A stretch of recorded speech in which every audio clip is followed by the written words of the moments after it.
Hello, this is High Templar. Welcome to my Total War Warhammer 2 news video. And we have a new video that on the Total War official channel that shows us the Dark Elves campaign, but it also shows us some general mechanics for the Total War Warhammer 2 and very specific for the Dark Elves. So I've made few screenshots and I will talk about them. The video is not very short, but I hope I've caught some of the things that you might have missed. So let's go through it.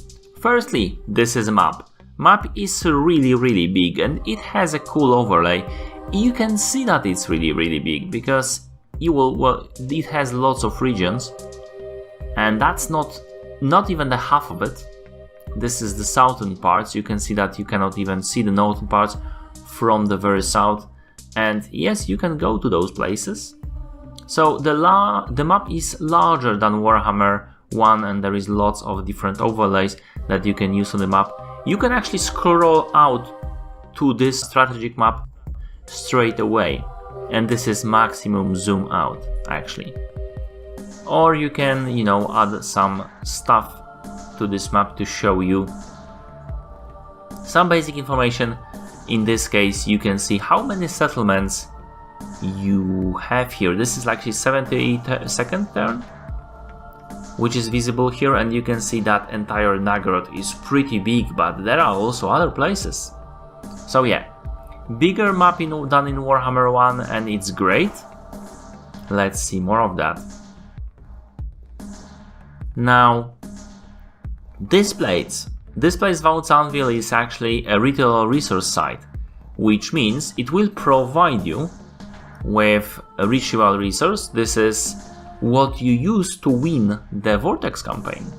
So this is the bar for the ritual resource. I will show you this in a moment, and it will build up if you make missions or if you capture places like that. So places like that are invaluable, especially because normally other people have them and you can take them, so they are slowed down and you are faster. So very crucial. That's why Malekith have taken this.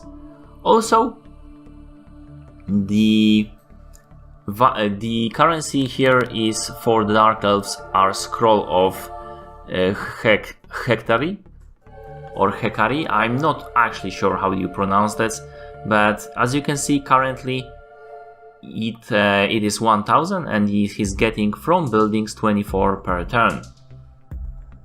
You use this currency basically to build up this bar, because I don't believe you can spend it, and I will show you this in a moment. So basically, like performing this ritual will require 1060 of those spells. So you don't have enough, you only have 1000, right? And the final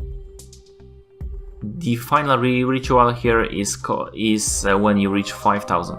I do not believe you actually lose that, and I will show you later on. Now, you can also check where the other people are when it comes to gathering this resource. And you can see that Lotharen here is like just over the Malekith, and they are doing the second level of the ritual. They are currently performing ritual Seafarer, and there is 5 turns remaining to finish that. Usually those take 10 turns, and I will show you that as well. Now this is the temple of Hekarti, and this is the building that is generating the resource, and you can see that you can also upgrade that. Now, while this is a special resource, races still have gold and they still have a secondary resource.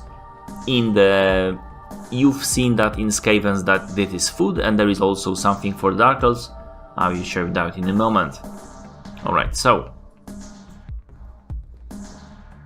basically this also shows you that the ritual was being performed in Lotharen. You've seen that, and this actually provides you with the places where the other places when the ritual is being performed. Usually it's 3 cities, So you will be able to see this going all the way to the city that the ritual is being also performed.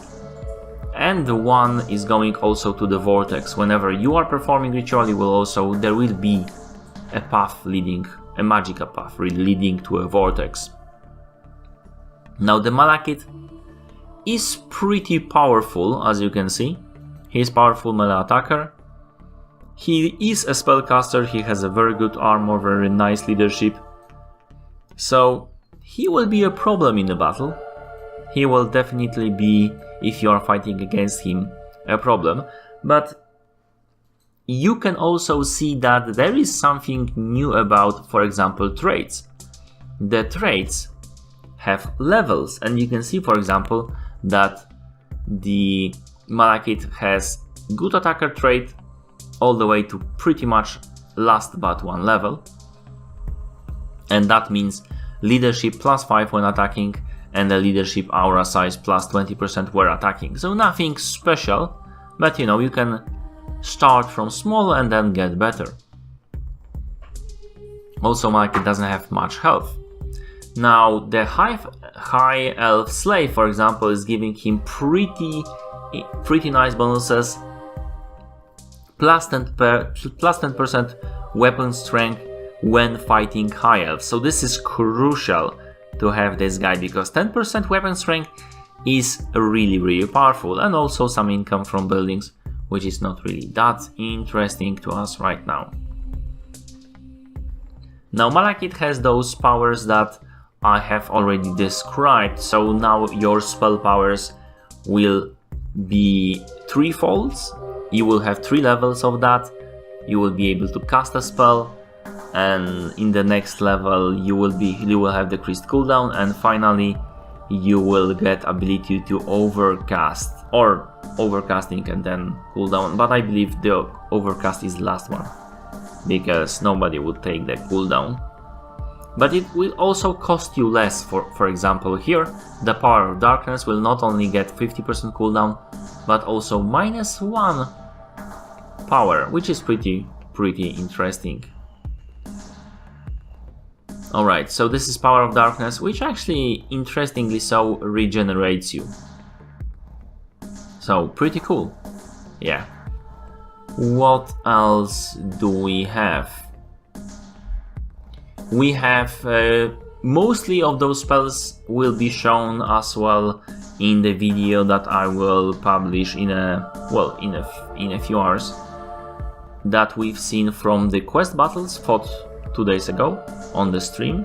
There is many interesting information about the units and spells, but what I didn't get from there is basically those two, and this is also Word of Pain, which is pretty cool as well. So yeah, overcasted spell. Yeah, so this is overcasting, and the next level is giving you decreased cost. So this is the other way around. But as you can see, this is a hex that you can affect the enemy, and it's pretty powerful. It will decrease his accuracy, but also melee defense and melee attack by significant amount. So if you have any elite units, this is a good way. This is 40-second duration. It will really mess up with the unit. Actually, one of the few buffs that are only for single unit that would be worth casting. Now, what we can see here is actually the Black Ark. Those arcs do have buildings, but they also do have garrisons, and you can just take from those garrisons and put it into the armies. And this is what Malakith is doing right now. So, we know more about arcs, and I will also show you the buildings in the arcs a bit later here. Now, the arc can also stay in the stance that is called Dread Expansion, which makes armies within the Black Ark's sphere of influence may be allowed to recruit units directly from the buildings in the arc, but also increase casualty replenishment rate, and also, you can move if you are doing that. And this is a wider range that you can see here, because I've seen those guys be able to regenerate even here. So this is pretty nice range on those arcs. That might be subject to change though, because it seems a little too powerful. Also we have missions like before, but missions also grants you this additional resource like Scrolls of Hecate, so pretty cool. And one more thing they added also in here, you can see that this agent, assassin, is actually have several skills that you would also be able to use in Warhammer 1. But you can see the skills and you can level those skills, you can see the levels of those skills right here. So this is Assault Garrison, we know that. Assassinate Assault Units, we all know how this works. And you can see how much skill points he has invested into those skills. Scavenge is pretty interesting skill, giving post-loot battle plus 18%, which is nothing to sneeze on, really, especially if you play aggressively. Yeah, and this is supposed to be one of those mix-match armies, but it's just goblins, so I don't know if that's a bug or very unlikely, but it might just be that there will be mostly one faction and few other units or none at all. What is interesting about this fight is that actually you are not only getting some unit replenishment, but you also get slaves from enslaving at the end of the fight. And a slave is another something that the Dark Elves are using, and I will show that in a moment. Also, the normal non-legendary lords for the Dark Elves have a unique skill called Name of Power, and you can pick either the martial one, which will increase the strength of the lord, or this one, which will increase somewhat buff the army, and last one, which will be buffing the campaign effects, different campaign effects. Actually, we know most about it because that one was picked in the combat in there, so we know that if you pick this one, you will either get a choice of, and I'm not sure if that's always the same choice, but it very well might be, you either get plus 8 public order in the local province and income from all settlements plus 5% all around. So this is something very powerful, or you are getting some upkeep, decrease unit experience in the Lord army, but this is quite significant upkeep decrease, so pretty cool.